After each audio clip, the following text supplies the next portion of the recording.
Assalamualaikum warahmatullahi wabarakatuh. Anak-anak, sebelum kita masuk ke pembahasan, saya persilahkan kalian untuk melihat video ini terlebih dahulu. Pembahasan tentang bab 1, yaitu Mekah sebelum Islam. Di pembahasan ini kita akan mempelajari tentang kondisi alam Jazirah Arab dan kondisi masyarakat Mekah sebelum Islam.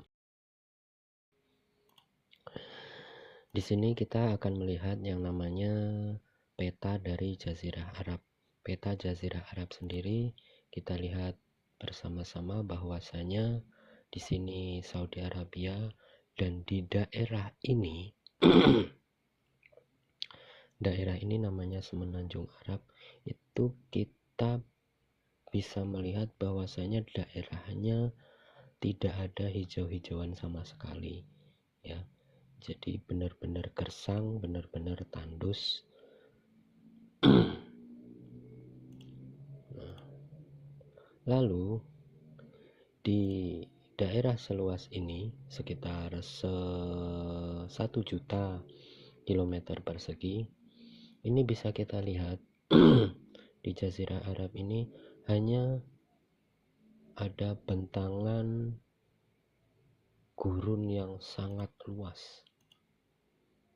Jazirah Arab dibagi menjadi 2 bagian, yaitu di daerah pedalaman yang dihuni oleh suku-suku pedalaman, yaitu suku Baduy.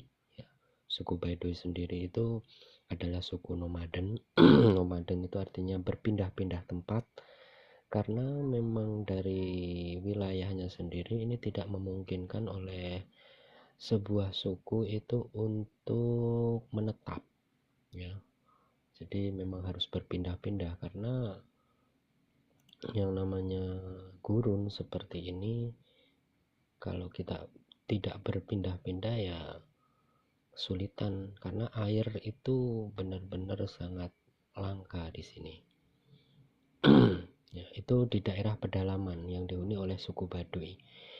Penghasilan mereka atau pekerjaan mereka itu rata-rata adalah beternak, ya, berternak dari berpindah-pindah dari satu tempat ke tempat yang lain, mencari sumber-sumber mata air seperti rawa, lembah-lembah dan lain sebagainya.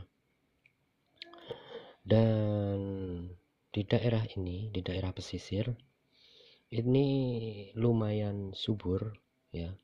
Lumayan subur karena memang di daerah pesisir dekat dengan laut dan curah hujan juga ada. Di sini ada daerah yang terkenal, yaitu daerah Yaman. Yaman itu terkenal daerah yang subur walaupun di dalam map itu seperti ini. Dan satunya ada daerah Oman. Di sini ada Hadramaut dan lain sebagainya. Sekarang kita akan masuk ke pembahasan tentang kondisi masyarakat Mekah sebelum Islam, mulai dari peradaban, agama, ya, dari mulai peradaban, agama, sosial budaya, politik bangsa Arab sebelum Islam, dan beberapa peristiwa seperti kisah pasukan bergajah dan peristiwa sebelum kenabian. Oke, kita bahas tentang peradaban bangsa Arab. Peradaban bangsa Arab, budaya bangsa Arab pra-Islam itu cenderung menganut fanatisme yang berlebihan terhadap kesukuan. Masyarakat Arab hidup dalam kelompok-kelompok kecil yang disebut kabilah. Masing-masing kabilah hanya akan mendukung anggotanya. Maka dari itu perang antar kabilah menjadi hal yang lazim dalam masyarakat Arab pra-Islam. Perdamaian antar kabilah hanya terjadi ketika pihak yang terlibat berperang saling menyetujui perjanjian perdamaian. Nah, jadi memang kalau kita lihat dari kondisi Jazirah Arab sendiri, itu tidak memungkinkan orang itu untuk hidup sendiri. Mereka harus berkelompok, bersuku-suku, ya. Dan antar kelompok tersebut itu menjadi keniscayaan untuk saling berebut sumber daya. Maka bisa dikatakan di sana perang antar kabilah itu benar-benar lazim, kecuali ada perdamaian. Nah, dari sini kita akan melihat beberapa suku yang ada di Jazirah Arab sendiri. Ini ada beberapa suku yang ada di Jazirah Arab sendiri, mulai dari Bani Abdul Dar, ya, Abdul Manab dan lain sebagainya. Dan di sini ada suku Quraisy. Suku Quraisy itu adalah suku yang notabene itu besar dan dia menguasai Mekah atau Ka'bah. Baik, kita lanjutkan.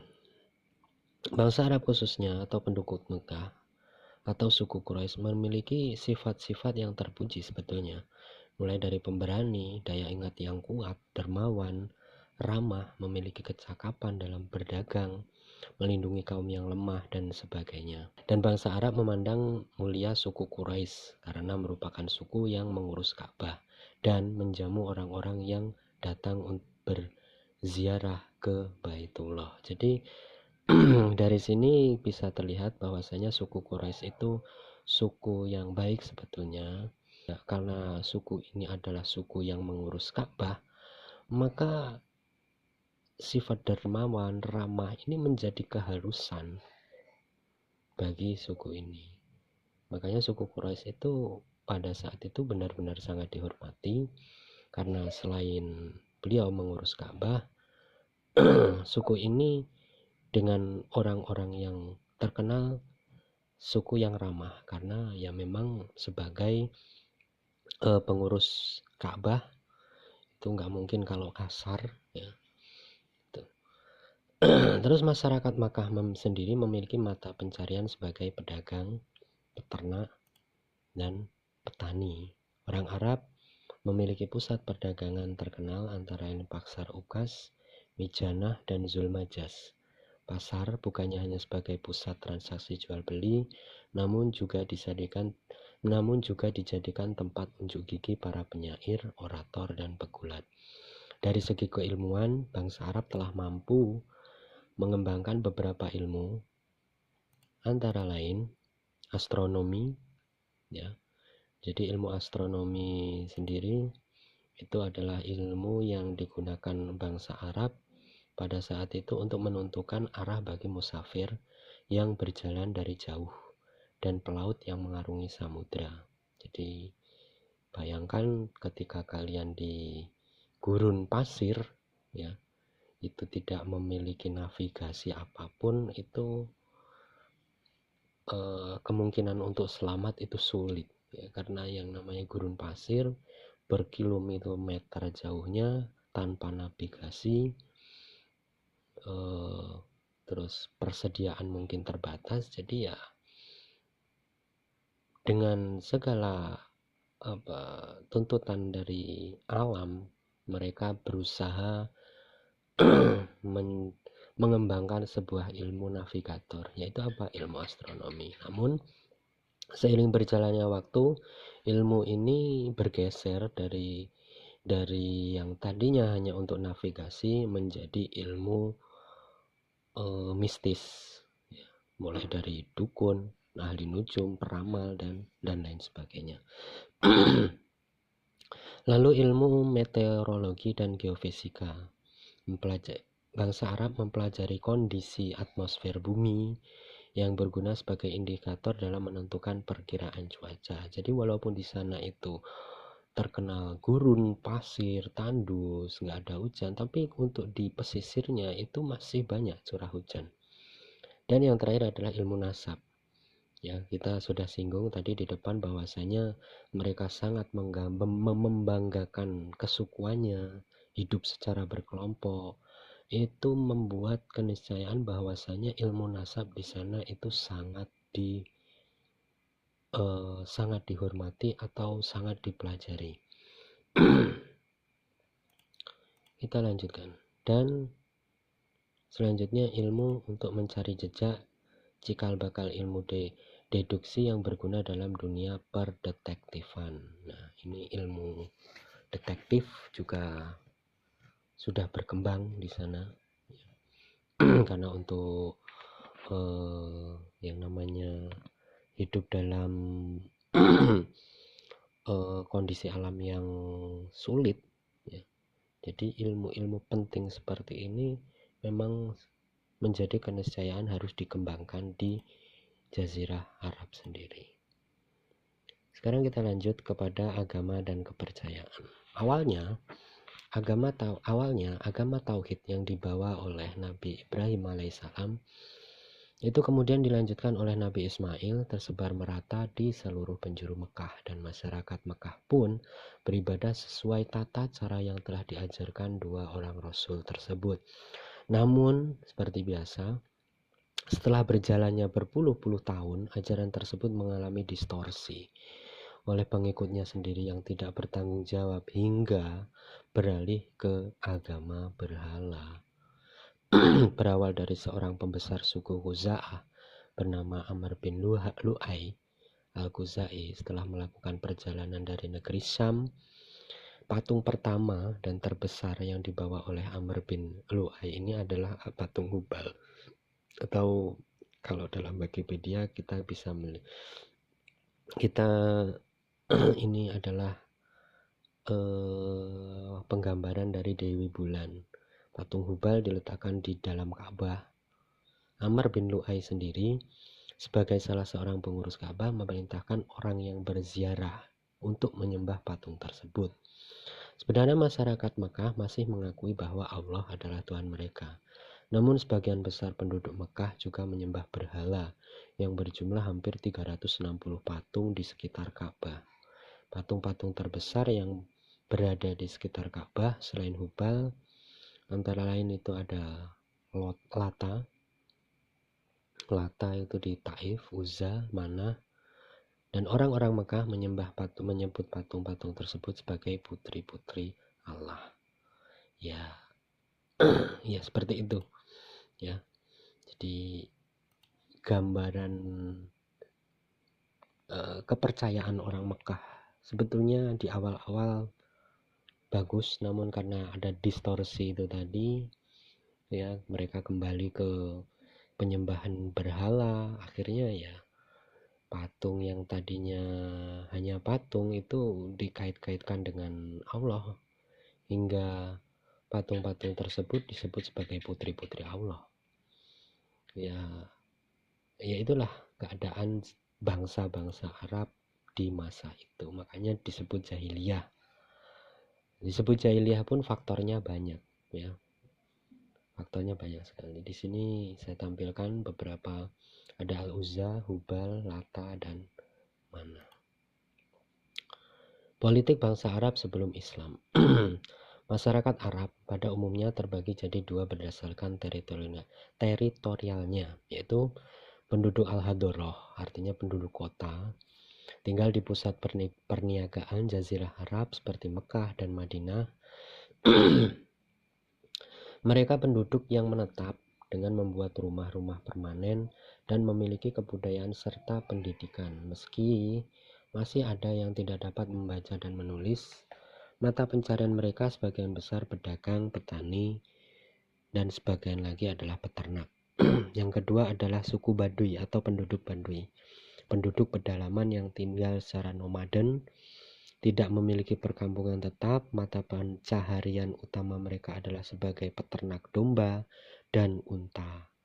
Ada 3 kekuatan politik besar yang mempengaruhi politik Arab saat itu. Jadi di Arab waktu itu sudah ada bangsa-bangsa atau kerajaan-kerajaan besar yang berpengaruh. Antara lain Kekaisaran Nasrani di Bizantium atau Romawi Timur, berpusat di Konstantinopel. Ini sudah masuk ke Eropa. Terus ada Kekaisaran Zoroaster, ya. Zoroaster berpusat di Al-Madain di Persia, dan Kerajaan Himyar, juga disebut Kerajaan Homrid oleh orang-orang Yunani dan Romawi. Ialah sebuah kerajaan yang pernah berdiri di Yaman pada zaman kuno. Kerajaan ini didirikan pada tahun 110 sebelum Masehi dan beribu kota di Zafar, ibu kota kerajaannya, kemudian pindah ke San'a pada awal abad keempat.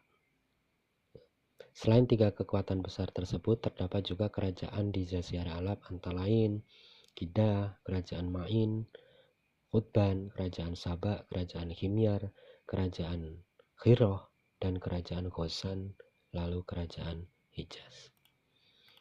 Kita lanjutkan.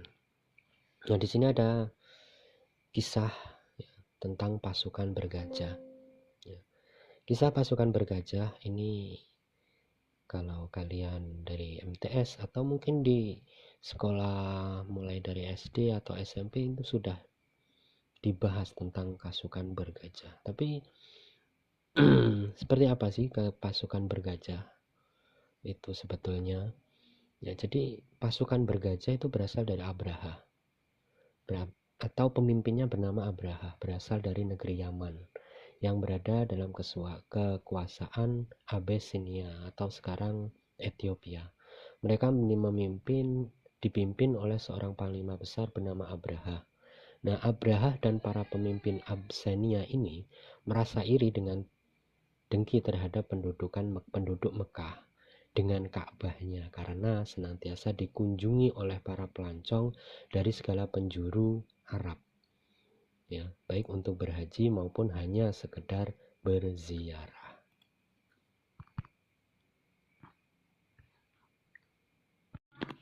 Nah, Abraha dan para pemimpin Abyssinia menginginkan agar tempat ziarah tersebut berada di Yaman, bukan di Mekah.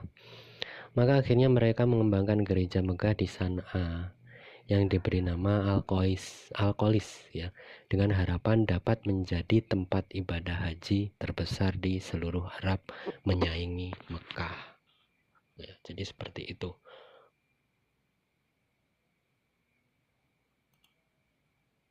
Ya.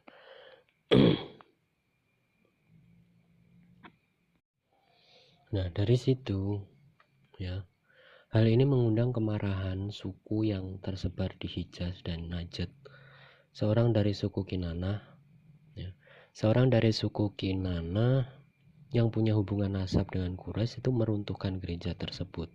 Nah, akibatnya Abraha geram dan bersumpah untuk meratakan Ka'bah. Namun usaha tidak membuahkan hasil karena yaitu tadi. Jadi pada intinya Abraha itu iri dengan Ka'bah.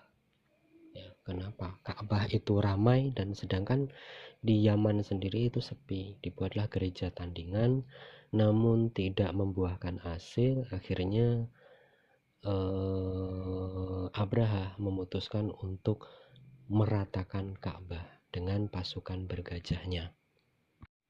Tapi walhasil penyerangan tersebut gagal dan digagalkan atau gagal. Dalam ilustrasi pasukan Abraha itu diserang oleh gerombongan guru bulung ababil di dalam nah, peristiwa tersebut menjadi kisah yang terjadi sebelum masa kenabian.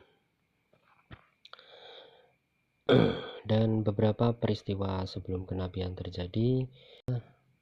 Penyamaran video untuk pertemuan ini mudah-mudahan bisa membantu kalian semua untuk memahami tentang materi tersebut. Terima kasih. Assalamualaikum warahmatullahi wabarakatuh.